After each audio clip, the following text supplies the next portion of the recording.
Welcome to the Anja Health podcast, our Better Birth podcast. This is our actually first episode telling a parent story. In the past, we've always worked with like midwives and OBGYNs on our podcast. So I'm super excited to chat with you, especially because you're a fellow YC founder. If it's okay with you, would you like to introduce yourself? And especially since you're a mom, definitely don't be shy about big numbers, big brands, or anything like that that might be affiliated with you. Like I encourage you to promote vanity metrics. Yeah, that's very kind. Well, thank you, Catherine. So I'm Sam. I'm one of the co-founders of Flex, and we help health and wellness businesses accept HSA and FSA cards. So that's what I do, during the day. On nights and weekends and really all the time. I am mom to a 1-year-old son who is just awesome and learning so many things these days. Before I started Flex, I've been in tech for the past, 10, 11 years. I was at Google for 5 years, wore a bunch of hats there. I was an editor at TechCrunch before that, working with a lot of startups to help them launch, and also had some stints at some early stage startups, most recently in fintech. So yeah, that's a little bit about me. We're very early. So what I would say is like maybe Flex is unlocking the $120 billion that's contributed every year in HSAs and FSAs to allow consumers to spend that on things that actually make them healthy. Have you guys fundraised prior to YCE? We have not. No, we started the company when we got into YC, basically. Okay. So really started from scratch about 2 months ago. Okay, awesome. And what do you feel like your mission is in life, both personally and professionally? I think, for me personally, like fitness and exercise has always been such a big part of my life. That's actually what led me to start Flex, is realizing how strong a contributor those habits were to not just my physical well-being, but my mental well-being and like how I showed up at work and also how I showed up for my family. So I think, if I were to frame it right now, it would be around making like healthy lifestyle more accessible to more people. And also trying to model that, with my own family. So I guess you kind of covered this a little bit, but how would you describe what you do now professionally? I guess like more so, what does your day-to-day look like? Yeah, so I'm an early stage founder, so I wear all of the hats. My co-founder, Miguel, is technical, so I do pretty much everything else, and that, changes day to day. It could be interviewing users, both about their pain points, but also showing them our product, getting feedback on mockups. It could be doing cold outbound, trying to get new leads. It could be supporting current customers, both on their implementation and then troubleshooting if there are any support issues. I do a lot of research into HSA and FSA eligibility because a lot of what we're doing just hasn't been done before. I've read a lot of IRS documents and also trying to build a network in the payment space to really help us make sure that our card acceptance rates are really high. So I spend time with the card networks and other, our payment processor, those kind of folks. So it really, really varies day to day. Cool. What problem do you see currently in the HSA, FSA world that you feel like is a part of your mission to fix? Yeah, I think the biggest thing is that the accounts were designed for a world in which healthcare existed only in the doctor's office or only at a hospital. And maybe you bought some healthcare products like at a CVS. And the reality today is just so different. Consumers think about their health and wellness really being an integrated part of their life. And so the places that shows up could be in their home, it could be on their phone, it could be in their workplace. And HSAs and FSAs, just from a regulatory perspective, weren't written to be used at any of those places. And so I just feel like there's this huge missed opportunity. There's a ton of things, consumer-oriented companies that are doing great things to improve your health, make meaningful impact, which, lowers healthcare costs like overall. But we actually can't use health dollars today on those services. So that's, the big opportunity that we see in front of us. Okay, Cool. That's super, super interesting.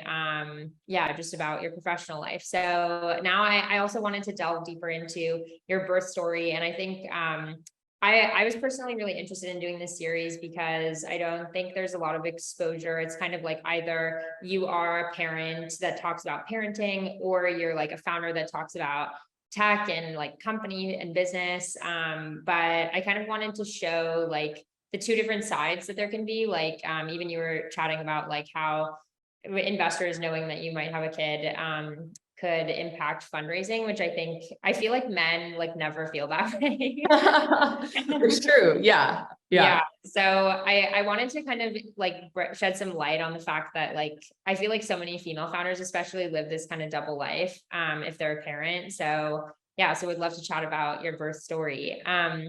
So yeah, I'm curious what motivated you to have a baby in the first place, and was it planned? We try to be really open because I think the biggest thing that was helpful for us going through the process was hearing other people's stories and knowing there were just so many paths forward, Yeah. and we could really choose what was right for us. And yeah, so we really try to share on that front. In terms of your question, how did we decide to have a kid? Yeah. I've always wanted to have kids. I think for a lot of folks, it's an open question and some people are not sure. I just had always known that I wanted a family. I will say that, the timing of it was definitely driven by just like age and things like that. Women unfortunately don't have quite as long a timeline to be able to do that. I didn't ever get like that, kind of classically described like baby fever, like I must have a baby right now. I really, what I saw was, what do I want for my holidays and my summer vacations and my day-to-day in 10 years. And I always pictured, a really lively, really full like kitchen table. And so, to get that, you have to really start somewhere. So that was the real motivator, as opposed to like a urgency in me that I wanted a baby. And I just share that because, I feel like some women are like, well, I've never felt that way. I didn't feel that way. It was a longer term desire that really motivated us. Cool. Okay. So was it planned when you did find out that you were pregnant? Yes, it was very intentional. I'm a big planner, and I have some conditions that like, and I'm a little bit older. I basically went into it thinking it could be hard to get pregnant. So actually, before we even went down this path, when I was at Google, I took advantage of their fertility insurance, and I did 2 rounds of embryo freezing. So I've got some embryos, on ice. We didn't end up using those during our first pregnancy. They were more kind of like an insurance plan. Or as I started, to get older, if we wanted to tap into those. So we already, maybe 3 years ago, we already knew, okay, we're going to want to have kids. We did the embryo freezing. But for my son, we did what I like to call science assisted, which means basically you work with a fertility doctor to time the cycle, time intercourse with your cycle. And that's really helpful for people. Like I have PCOS, which just means you might have, an irregular cycle. So you've got to get pregnant on certain days of the month, but if those days are a moving target every month, it can cause a lot of frustration for couples where they're trying and you're fertile, but it's really hard to plan. So we did work with a clinic on that, and we're very fortunate that it didn't take too long, and we were able to, get pregnant. Okay, that's so awesome. Yeah, did you experience any, I guess, like struggles throughout your life because you had PCOS? My symptoms were day-to-day very, very mild. I was diagnosed back in high school. I had an ovarian cyst that ruptured, which, I ended up in the ER for and was quite painful. I've had one since then. But other than that, and kind of an irregular cycle, I don't have kind of significant like symptoms day to day, which I'm very, thankful for.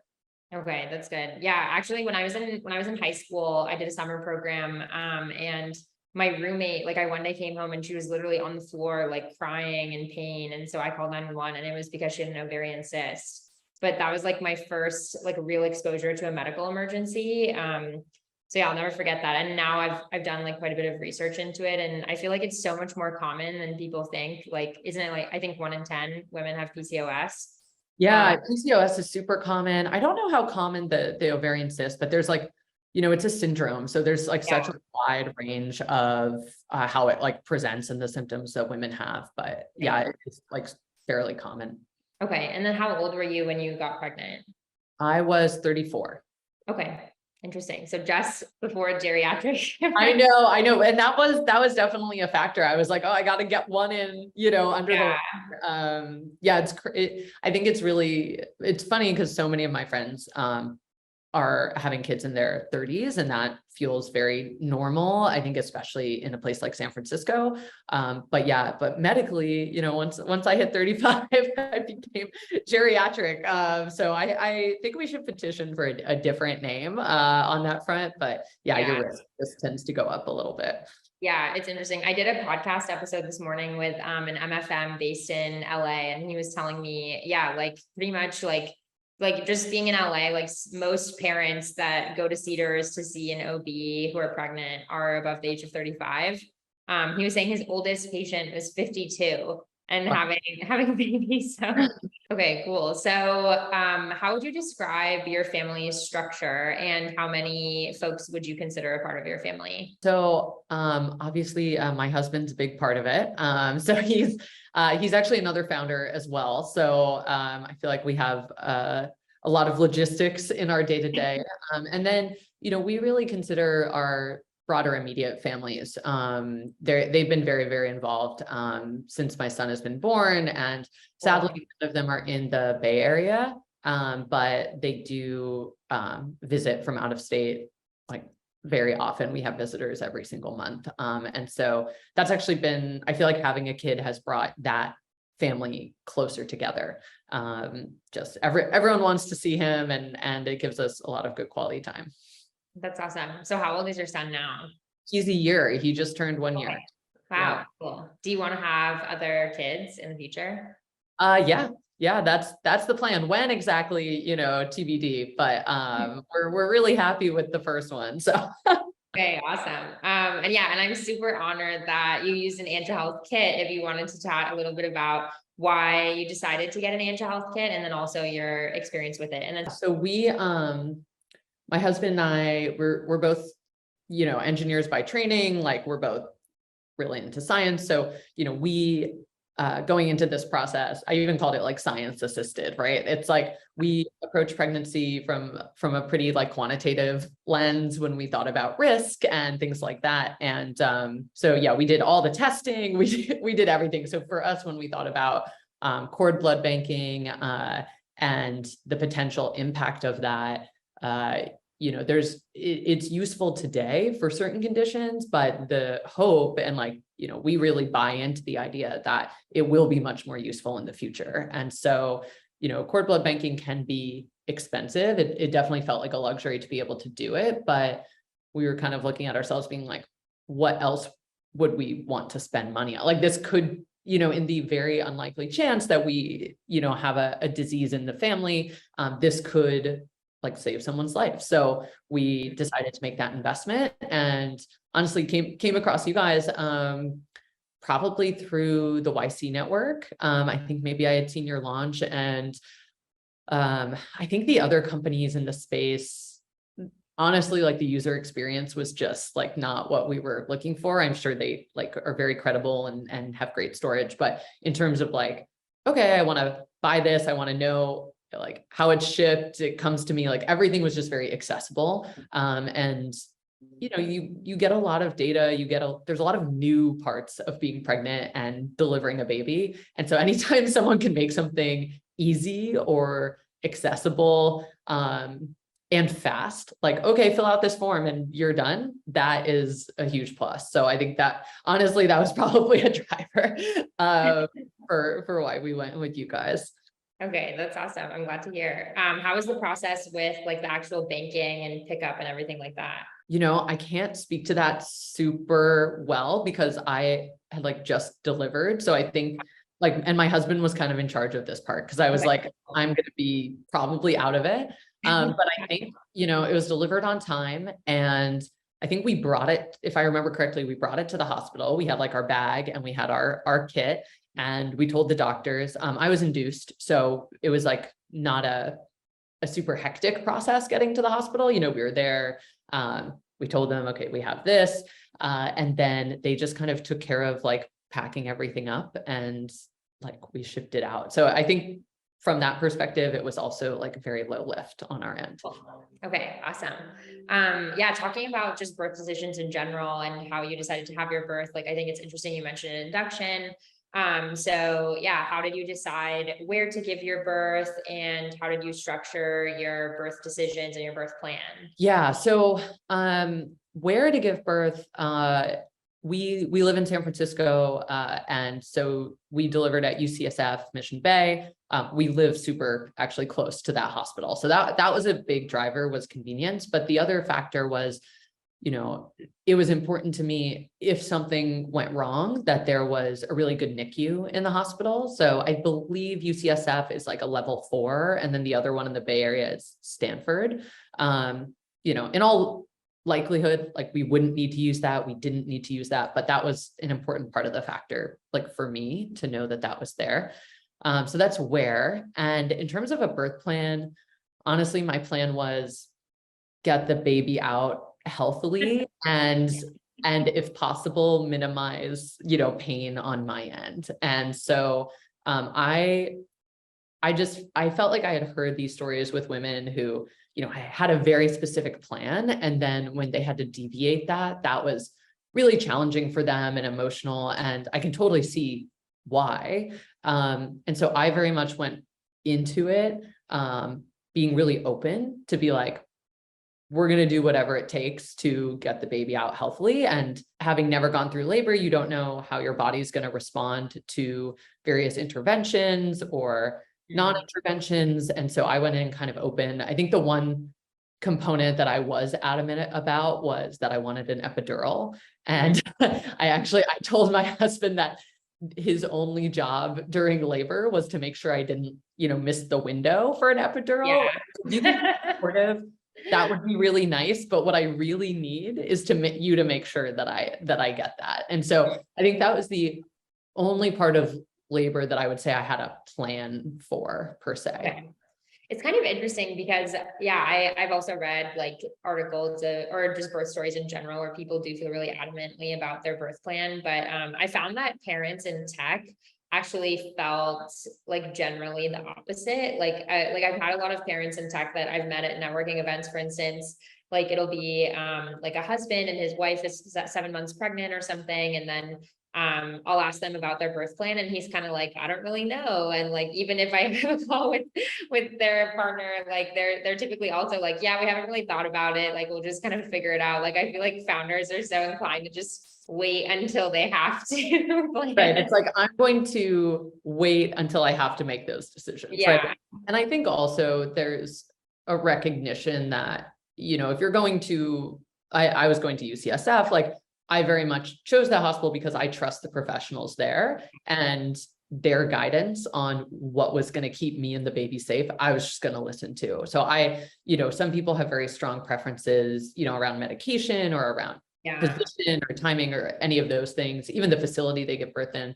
And I just was like, this is what I just deferred to my doctor, and that works well for me. Yeah. So I'm curious if you had any preferences with your birth team. Like, did you have a doula or a midwife, or was it just like strictly an OBGYN? Yeah. So, we actually spoke to some doulas, and felt like I had some friends that had really positive experiences. So I was like, let me explore this path. And at least the ones that I met, not to say there wouldn't be ones that were a better fit, just like weren't really a fit. For me, what I realized I really wanted was an OBGYN that was like on call. That's really what I wanted. And that's not what a doula is. And so we ended up not going the doula route. All of my appointments leading up to labor were with OBGYNs, but actually in labor, I believe I ended up having a midwife involved, or like kind of leading the team. Yeah, And she, that's a UC. I actually learned this morning from this MFM that was on our podcast that that's a UCSF specific like mechanism, because midwives are, I don't know the exact reason, but I think it's because they're generally correlated with like less interventions and then less complications. So UCSF opts to have like most low risk births default to a midwife. yes, yes. And I think that's kind of what happened with us. Like everything was, I was healthy. I'd had a very straightforward pregnancy. I didn't have preeclampsia. I didn't have gestational diabetes, any of these things. So, to be honest, I think before labor, I was a lot more worried about who would be in the room. And then once I was in labor, like there's just a lot going on. Like the person that showed up, I was like, all right, you are now my doctor. I think I remember being very anxious, like, oh, I won't know them ahead of time. Like I won't have a relationship and they're going to deliver my baby. And for me in the labor process, that ended up not being a factor at all. It was like, did they communicate well in that moment? Yeah. And that ended up being all that mattered. Okay, interesting. Cool. So, let's see. I know you mentioned the induction piece as well. Why did you decide to have an induction? Yeah, two reasons. Well, so I had a blood clot earlier pre-pregnancy. I had been on birth control, hormonal birth control, and was on a long flight and ended up getting a small blood clot in my leg, which we resolved several years before the pregnancy, but just because of that and the age at which I had it, I was on some blood thinners throughout pregnancy. And so being on those actually means you can't also get an epidural while those medications are in your system. So I opted for an induction because I could go off the meds, 36 hours before labor, and then know that I was eligible for an epidural, as opposed to like waiting to go into labor naturally and then being like, I just took my blood thinner. And as I said, the epidural was like probably the only part of my birth plan that I was attached to. So that was one reason, but I think the other reason is there was I think a 2017 study that showed that inductions at 39 weeks actually reduce the risk of C-section, emergency C-section. And so I believe it's being offered more now as an option for women if they would like to do it, regardless of medical necessity. And that I'm sure that's going to vary based on institution. And I'm not a doctor, so I could be wrong here, but I have heard of more women being offered that of late. Yeah, that's interesting. Yeah, I feel like even the blood clot because of birth control is more common than people think. Like one of my friends had that happen. And so she wasn't allowed to, I've actually had two friends that happened to, and both of them weren't allowed to fly for like a designated period. And then like 2 years ago, I think Hailey Bieber made a YouTube video about how she basically had a partial stroke because of her birth control. And like a blood clot that resulted. So yeah, that's definitely interesting to think about. So yeah, I'm curious how you split birth decisions, or just decisions in general around your pregnancy with your husband, and also how you decided like if you wanted him and or others to be a part of the birth, like when it was actually happening, or like you said, you felt like you didn't have to necessarily be attached to the midwife. So yeah, I'm curious how you thought about just like thought partners throughout pregnancy and then birth. Yeah. So, luckily my husband and I are like very aligned in our values and kind of our life philosophy. And so decisions around, how we would get pregnant and, what tests we would do and how we would approach labor. I was very fortunate. We were basically aligned on the whole thing. So it was like how are we going to decide, and more just our natural inclination was to land in the same place, which, may not be the case for every couple. So I'm kind of thankful that was an easy part of the process for us. And then, around delivery, I delivered just last August, and there were still some COVID restrictions in place at the hospital. So I'm trying to remember, I don't think they allowed more, it could have been my husband and maybe one other person, but I'm not even sure. I remember when we were thinking about doulas, at the time it was like, would it be the doula or my husband? And I was like, no, I'm going to want him in the room. So we didn't have any other, friends or family there for that part, or even the 48 hours that we were in the hospital after that. It was pretty restricted visiting. And, I think that ended up working out really well. It just gave us, it meant the labor room was like not very chaotic in terms of, if you have some people bring in a lot of family. I think for me, that might've been like a little overwhelming. And then after, we could really just like be our new family unit. I have a feeling when we do this in the future, it will be different, because we'll of course, want to have our son meet, his new siblings within a day or two. And COVID's hopefully restrictions are lifted. So I think that'll be a different experience moving forward. Okay, cool. Yeah. Our most popular Instagram reel is basically of a midwife talking about how important the golden hour is right after birth and just not having others there. And I think it's our most viral because most of the comments are about like, I don't understand why my mother-in-law thought that she deserved to be in the birth room and all this stuff. And like people keep sharing it on their story being like, FYI, this is why you're not invited to my birth. Yeah, I mean, I will say there was definitely interest from our family in being there. Yeah. And it's funny, our immediate family, we've got like 2 doctors, a pharmacist, and a nurse. So there's, I think if everyone were there, it might almost be a situation of like too many cooks in terms of like healthcare guidance. But yeah, so that's how we were this time. I don't know if we do it the same in the future. We'll have to kind of see how we feel at that time. I definitely feel now, having gone through it once, less like maybe anxious about there being some chaos, because I'm like, okay, I kind of know how this is going to go.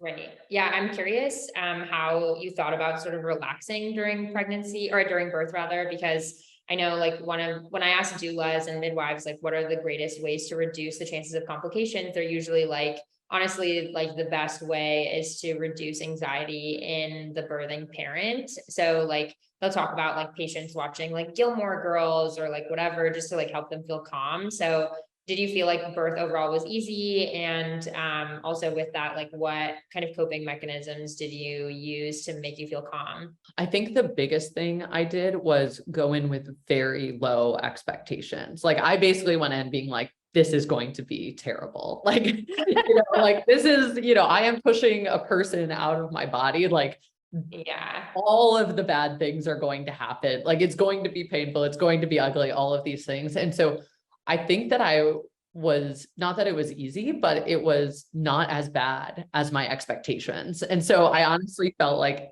as we progressed, I was like, this is not as like bad as but I don't know if that's the right approach for most people. But I think for me, just like getting in a headspace where I was like, whatever comes.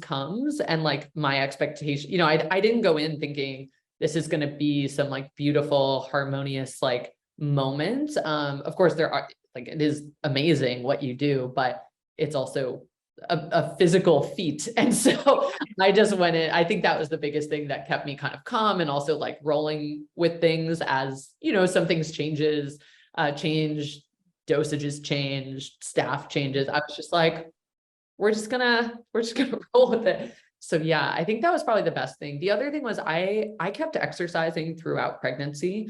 So I do CrossFit. I did CrossFit up until the day before I delivered. wow. And What was that? How many times a week? Probably 5 or 6. Oh my God. I don't even do that. I know.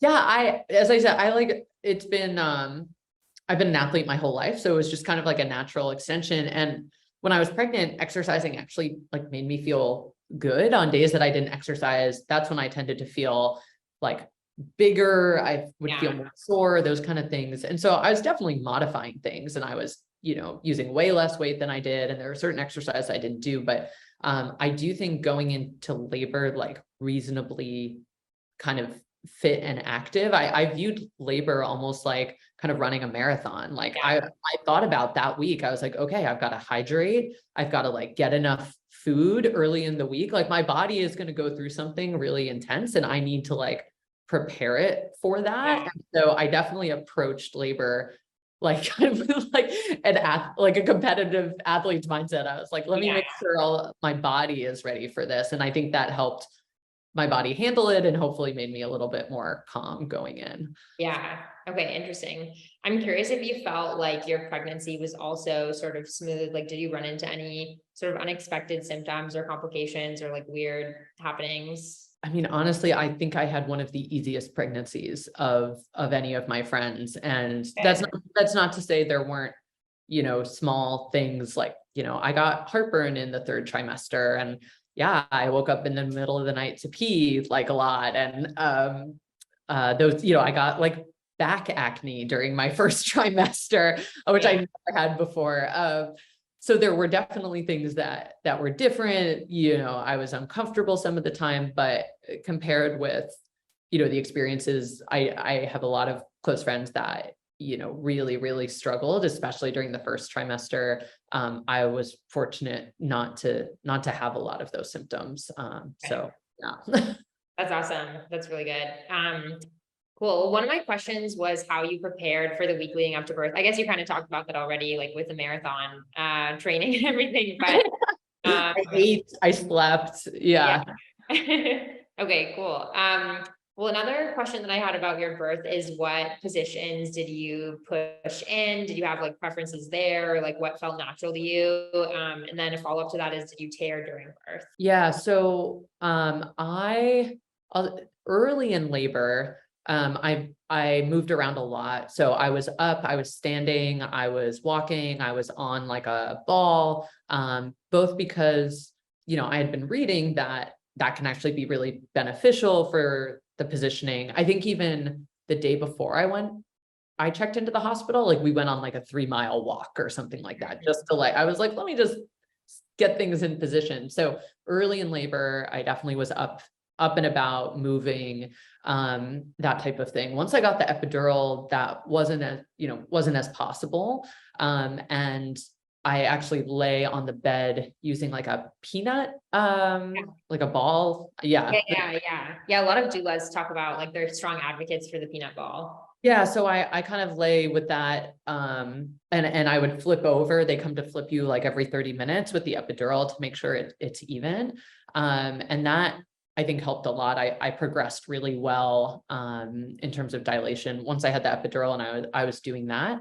And then for, the actual pushing part, I tried a number of different positions. So at first I was kind of lying down and then I was standing and I used they put up a bar that I could hold on to. And so I was standing like that.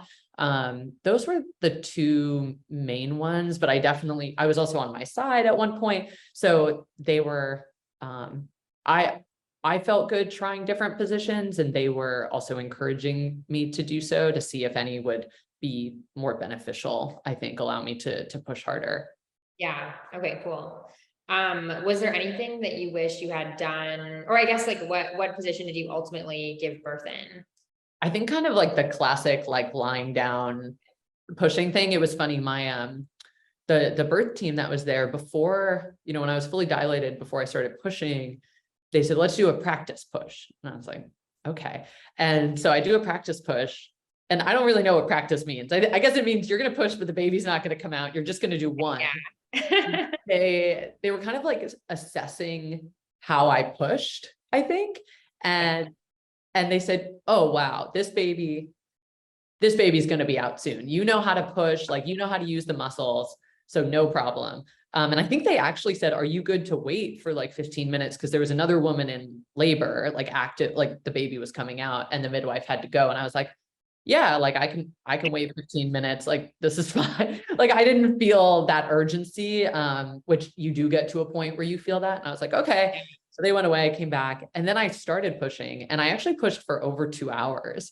And I almost feel like I mentioned expectation management. Like, I think in the practice push, they were so confident in my ability that I don't think I pushed as hard as I could early on. And it wasn't until like 2 hours in when they're like, we might have to get like the forceps, we might have to like help you out here. And I was like, oh, I don't want to do that. And so I was like, that sounds like that could just complicate things. So then my husband's like, you just kicked it into like a new gear, and the baby was out in like 3 pushes. Like as soon as they're like, okay, he needs to come out now. And that wasn't that like lying down kind of, what you see in the movies kind of position. Okay, so you didn't want, like, you were strongly against intervention, it seemed like. I think at that point, if you need it, you need it. But yeah, forceps, I know that you're kind of grabbing the baby's head. There can be some, damage there. I felt like I was so far into pushing, and yeah, I just felt like I had more in me. I was like, whoa, you don't need to do that. Like I got this. And so I think, in the future, I'll probably push hard. Not that I was like slacking off at the beginning, but they were like, your pushes are great. Like your practice push was awesome. Then I was like, why is this baby not coming? Yeah. So, yeah, I think if if they needed to use them, I was going to be okay with that. But I was like, let me give this a real try. Yeah, that's funny. Yeah. Cool. Is there anything that you wish you had done differently for birth, or anything that surprised you? Yeah. One of my cousins gave us this advice. They're like, breastfeeding, having a little kid, there's just a lot more liquid than you expect in like every sense. And that was one of the few pieces of advice that I got when I was pregnant, that I was at the end, I was like, that was true. Like, and it was surprising how much there was, but I always had that kind of phrase in my head. And so, I think that made it it normalized it. But yeah, I guess that was probably something, that came up. Did you poop during birth? You don't have to answer if you don't want to. No, I honestly probably, but I don't explicitly remember. Like there's, well, yeah, I've had a lot of providers tell me that even if it happens, they'll usually just like scoop it away so fast and nobody talks about it. yeah, like they'll put something like under you. Cause as I said, like there's a, your water broke, like you're pushing something out. So there's a lot of liquid there. And I knew that they were, occasionally would kind of help me lift up, and then whatever mat they had under me they would just like change out, very quickly. And that area had a whole lot of different things on it. And it's very possible that poop was one of them, but I don't explicitly remember. I think a lot of women go into labor being like, oh my God, it's going to be so embarrassing when that happens. And at least for me, I was like, I do not care. Like, like stuff is happening with my body, and it's just what it is. Yeah.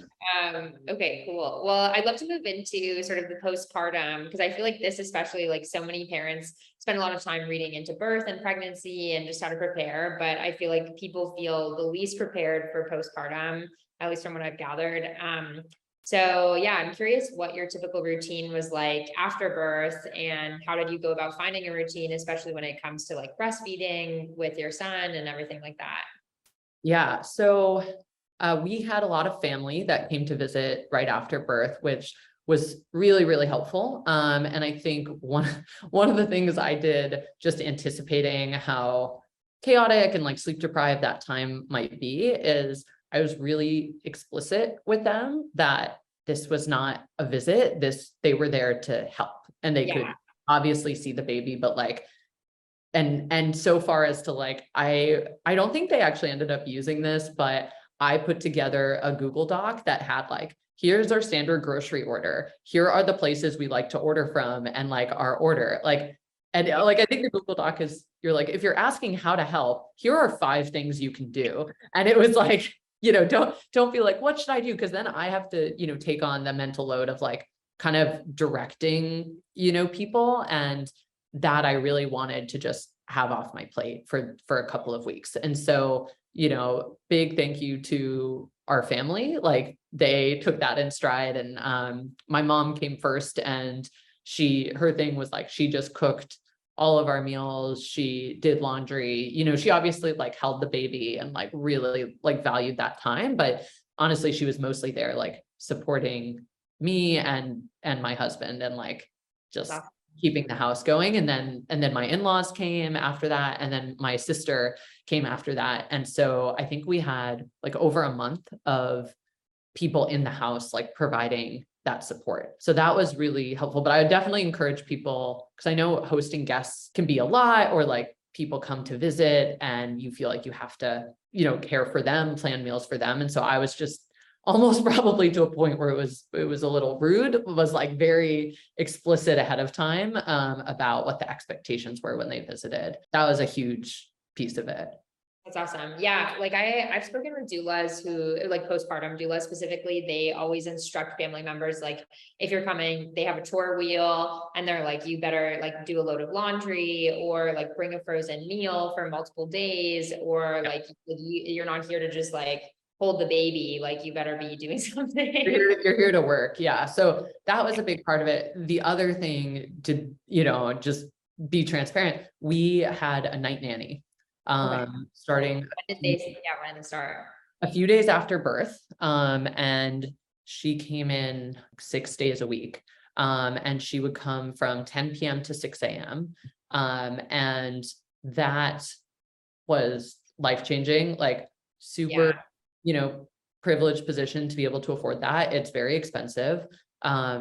There's also a reason why, I had kids in my 30s. I had worked at Google for 5 years. Like, we planned for this, like in our financial model. I was like, I would like night nanny because I knew I'm someone that needs a good amount of sleep. And I think postpartum depression is a very real thing. And I knew for me, probably the biggest risk to having, more than the baby blues, but having significant mental health challenges was just not sleeping. I had seen that like at other points in my life when I just don't get enough sleep, I didn't get depressed, but I was not, my best self. And so that was something we had, as I said, we planned for, we knew ahead of time. And if you can, make budget for it, even if it's, a few nights a week, 2 nights a week. I know people that have done it.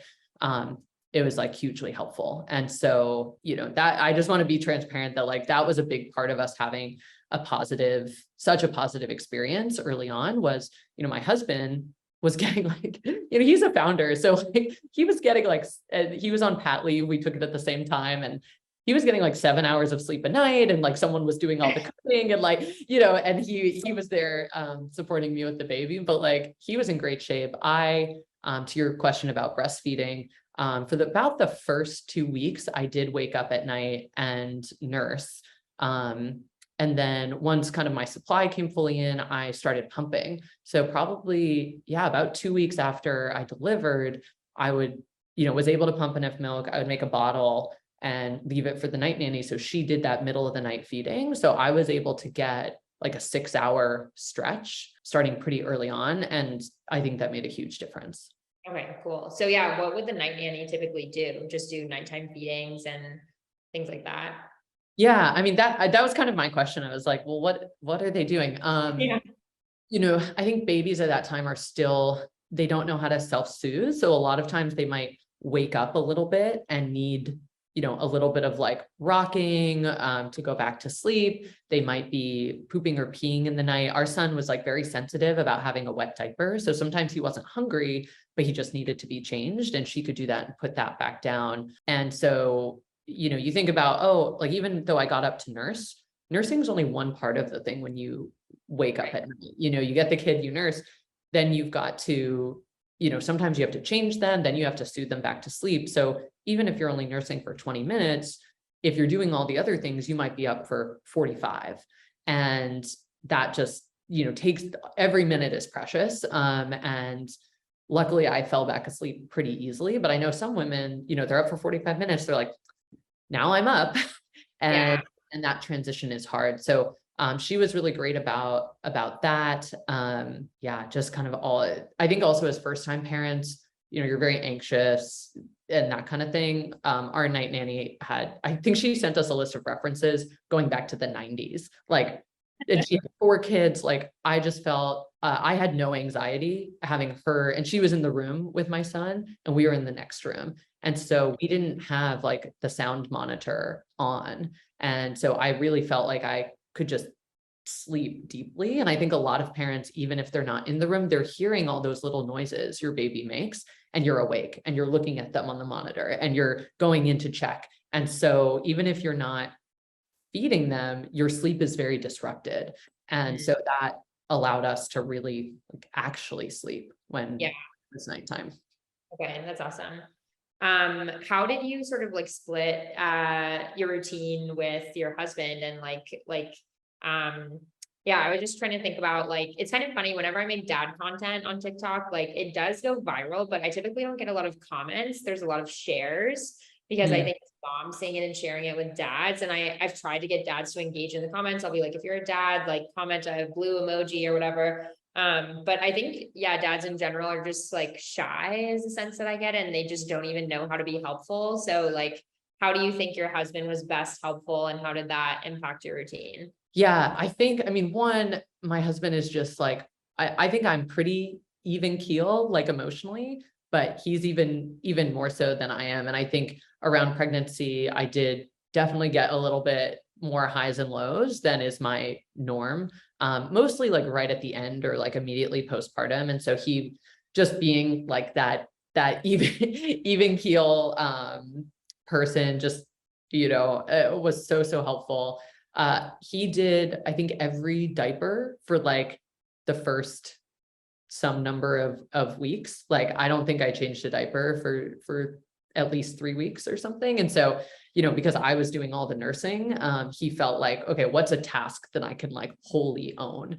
And so that, that ended up being diapers, and that there's a lot of them. So that was great. I also think when we had guests, even though as I said, they were like incredibly helpful, like any like managing of the guests, like if there was like, oh, they needed towels, or we were out of groceries and they needed to know, which type of milk we liked, like he was the front lines for that, which was really, really nice. Yeah, I mean, those are the biggest things. And then, yeah, honestly, he was just as excited as I was to like have kids. So he loves, I mean, really, when my son was really little, he would get out. We had like this little mobile, and he would put him on the floor and just get down with him. And, because I was still a few days postpartum, like a little uncomfortable, a little, recovering and healing there. And so getting on the floor for tummy time wasn't the easiest, but he was like, let's do it. We're going to,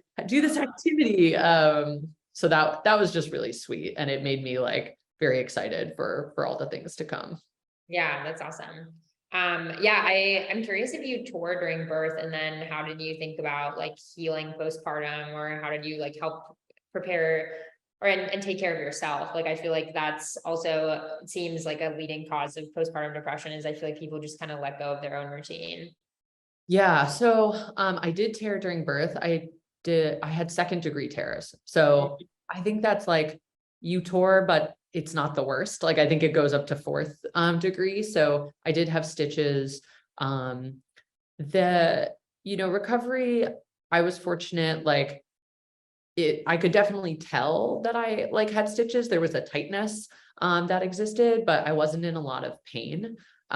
So that, it was, I would say, manageable, but for the first week, I was pretty, I would say, delicate, like just a little cautious with my movement. But yeah, we started going out on walks maybe 5 days after birth. I remember thinking, yeah, it was a week after birth, and I had walked 1 mile.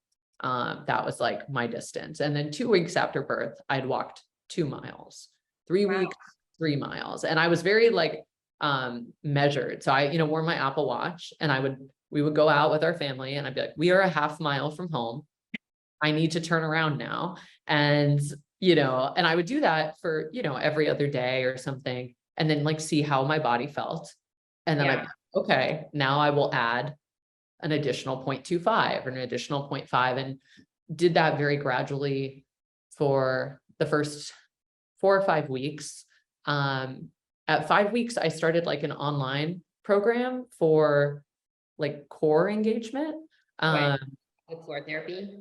Yeah, like kind of, it was from a pelvic floor therapist. And it was just like a series of videos, and it started really like, honestly, you could barely call it like, a workout. It started with diaphragmatic breathing and just like re-engaging your core. And then it slowly, every week kind of like built. So I think I did that from about week 4 to week 8. And at the end, you were doing more things like, very short timeline, but like a side plank, or you were doing like the push-ups against the wall, like just really building up that strength.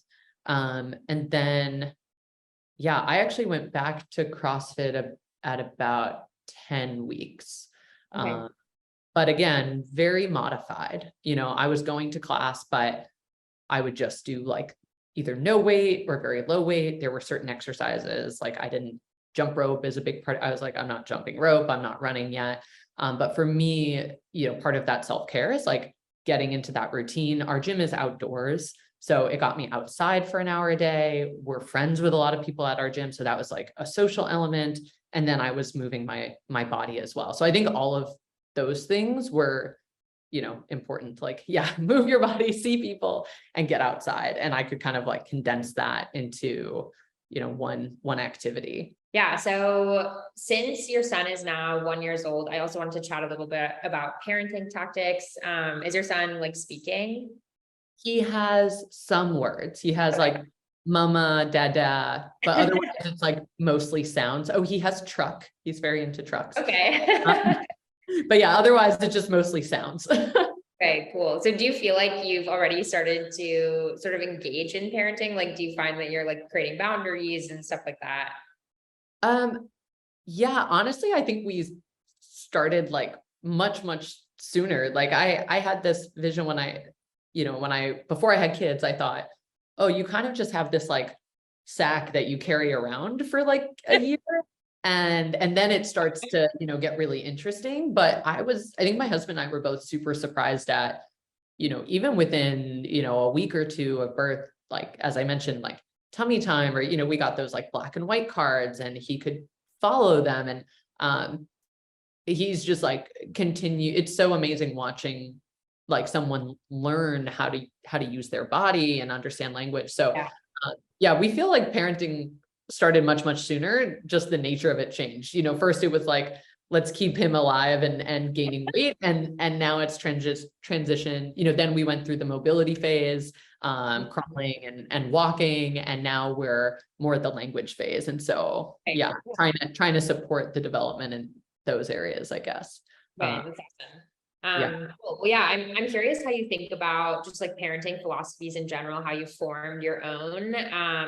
And yeah, like for instance, I feel like gentle parenting has become really popular and just like more contemporary discourse amongst millennials, especially, I think, and Gen Z parents too. So, yeah, how do you form your parenting philosophies? It's funny, when you sent over the questions, I had to look up gentle parenting. Oh, okay, cool. So that, I guess, is not something that's on my radar. I'm actually just like reviewing my notes. You choose to set clear boundaries and to understand. Yeah, so it's like it's this interesting section of parenting, and there's an influencer, Dr. Becky, who has about like 1 million followers on Instagram, and like doulas and midwives that I've chatted with like love her. And like Alexis Ohanian is one of our investors, and like he told me that of all of the Instagram collabs he's ever done, like in the history of his social media career, the most engaging one where he got the most like positive feedback and where the community seemed super engaged was the one that he did with Dr. Becky. Because I think parents, she just has like this sense of like cult following where it's like treat your child like an adult, like don't create like toxic boundaries.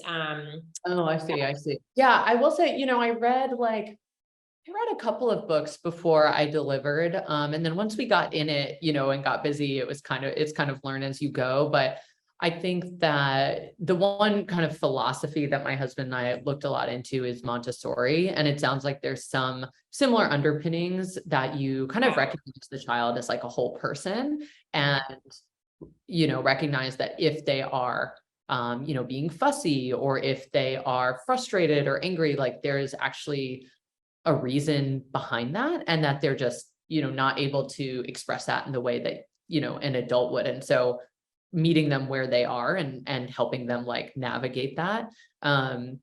Also, yeah, we try to, yeah, how we engage with different toys or books or things like that. I guess probably Montessori is like the thing that we've researched the most. But I can't, we're still early. We're like a year in. Yeah. So I'm sure we're going to develop a philosophy. And I also think, similar to my, I don't know, approach to labor, where I thought I'm gonna see how it goes and do what it takes to have a healthy kid. I think it's great to think through your philosophy. But all the feedback I've heard from parents is that, that a lot of times kids need different things, and your philosophy needs to adapt based on the needs of the kids. And so we have an idea in mind as to how we, plan to discipline or to not discipline, and what habits we want to instill and what values.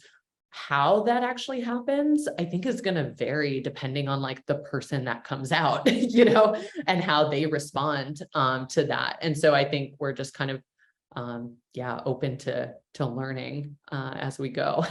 Yeah. Okay. Maybe I should do more research. But yeah, I just every parent I talk to is like, oh yeah, we thought we would do that, and it went out the window. So I think it's important to know what your big boulders are, what's like very important, and then you'll figure out the small stuff. Yeah, no, that makes sense.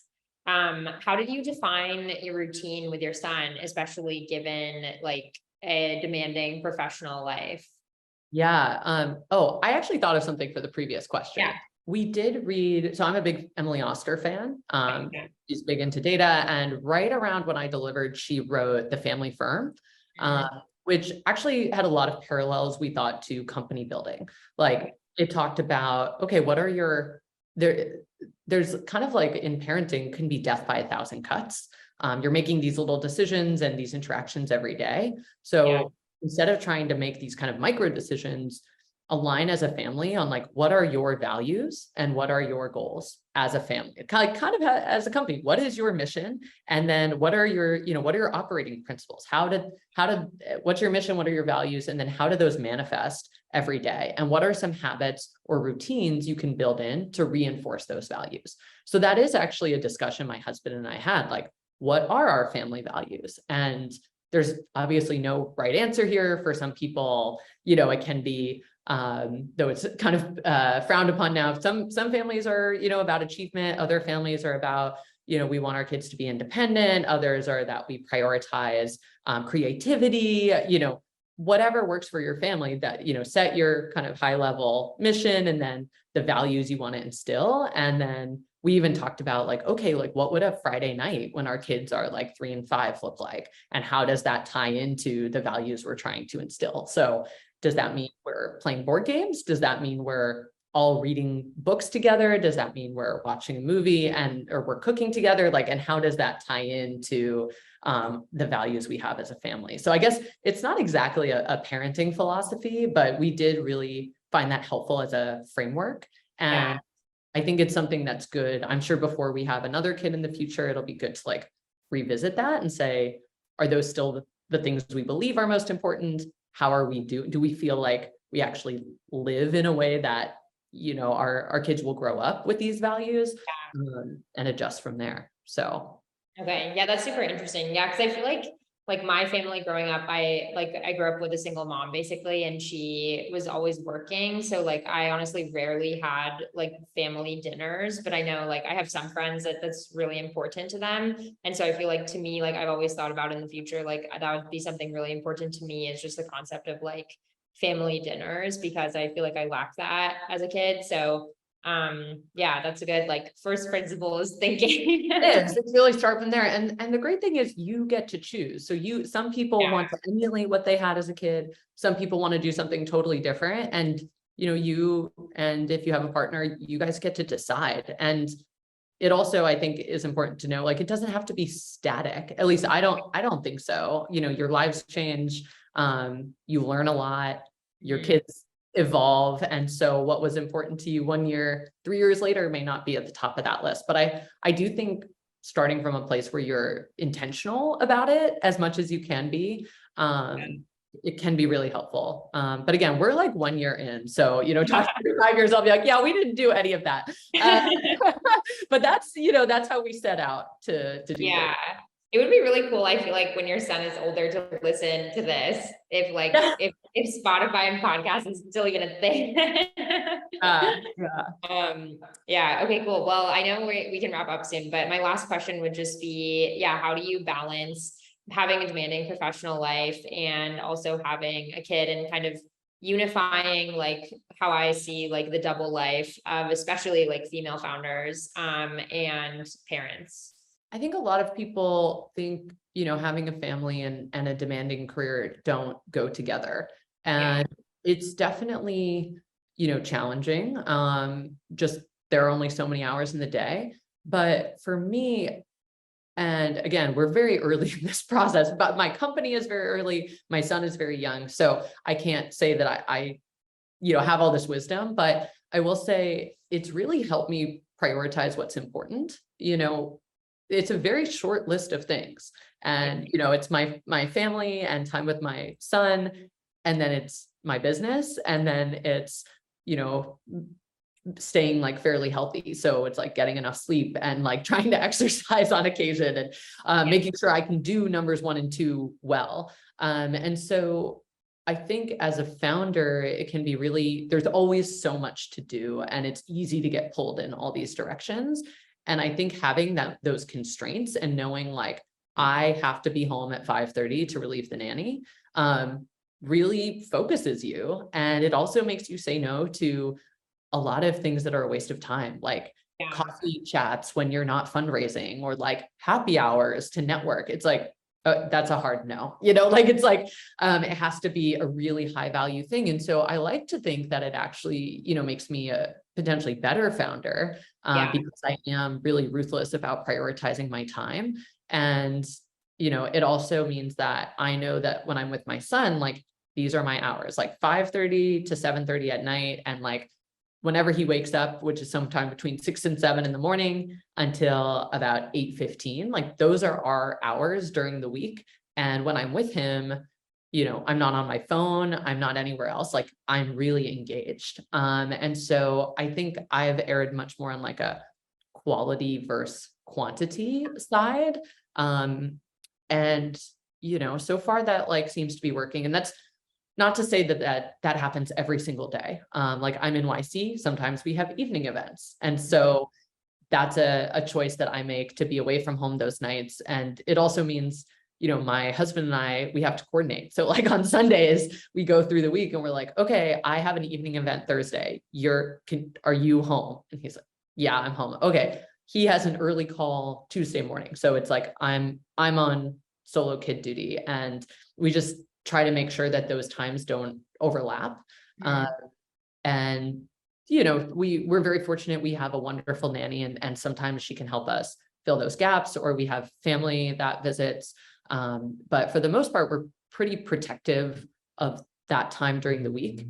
And then, yeah, on the weekends, usually Saturday is like a no work day. It's like purely family. And then Sunday, depending on what's going on, like we might do shifts. So I might have Tommy, in the morning, and my husband will have him in the afternoon. If we, can get away with it, sometimes we'll only work like during naps, or if he goes to bed at like, 8 p.m., then we got like our 2-hour window. So that's how we're making it work right now. Definitely a lot less downtime. Like sometimes my friends will be texting about something like in pop culture in the news, and I'll just have like no idea what's going on. I'm not scrolling Twitter maybe the way I used to be. But as I said, I think I eliminated things that don't contribute to either of those goals. So we'll see. Yeah. Again, super early. I'm sure there's going to be weeks and months that this dynamic does not work, and we have to find some other solution, but that's how we balance it right now. Yeah, no, that's awesome. I mean, I even felt the same way about being a founder. Like, I feel like it helps me like center my life, and things that I used to like spend a lot of time worrying about just seemed like way less important. And so I like having, like a short list of like really, really important things to do. Okay, cool. Well, yeah, that's all the questions that I have. I know that I took a lot of your time, so I really appreciate you being on our podcast, and just sharing your story and being vulnerable. Yeah, well, thanks for chatting with me. I'm really excited about what you guys are doing. And yeah, hopefully, talking about this stuff just makes it that much easier for other people. Yeah, no, definitely.